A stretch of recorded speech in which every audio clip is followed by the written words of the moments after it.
magandang araw. So, ngayon, market time na naman. So, kailangan ko ng mamalengke ng aming kakainin ngayong lunch at dinner. So, yan, naghihintay po ako ngayon.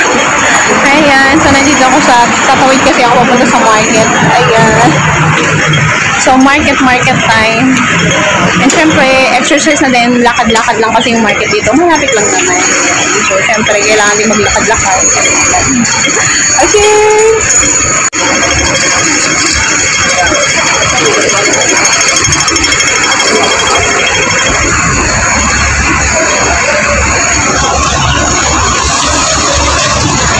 Ayan, medyo nagbibigay ng newspaper. Libre lang po yan.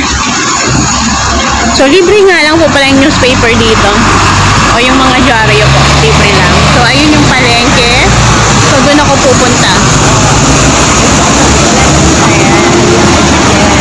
So, buti na lang talaga ay may puno. Ayan, diba? Medyo malilim. Kung walang puno, napakainit dito. So, ayan. Market time. So, ang ganda kasi dito ng market. Talagang marami kang kompleto talaga siya. So, lahat ng kailangan. So, ito yung unang-unang kong market na pinupuntahan kasi nga parang dito pa lang kasi lahat mabibili mo na. And kompleto talaga sila. Siyempre, mas mura-mura din ang mga presyo. Compare mo sa supermarket. So, ayan.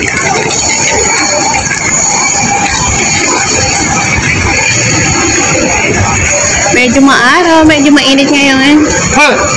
Ayan, si Kuya. Sumigaw pa. So, ayan, ito na yung main entrance ng isa ditong market. So, ayan.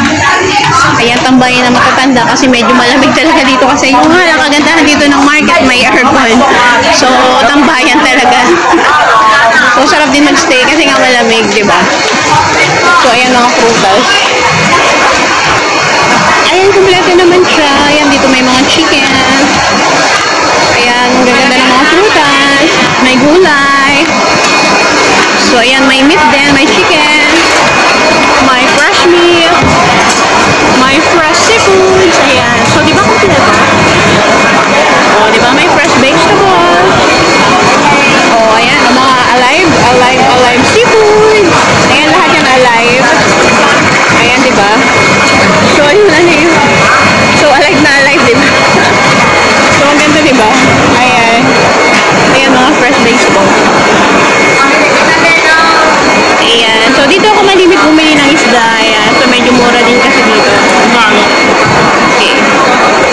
Tapos, dito ako nabili din ng fresh fish. Ayan. Ayan. So, ito yung may market dito. Ayan, may frog pa dito. Oh my God.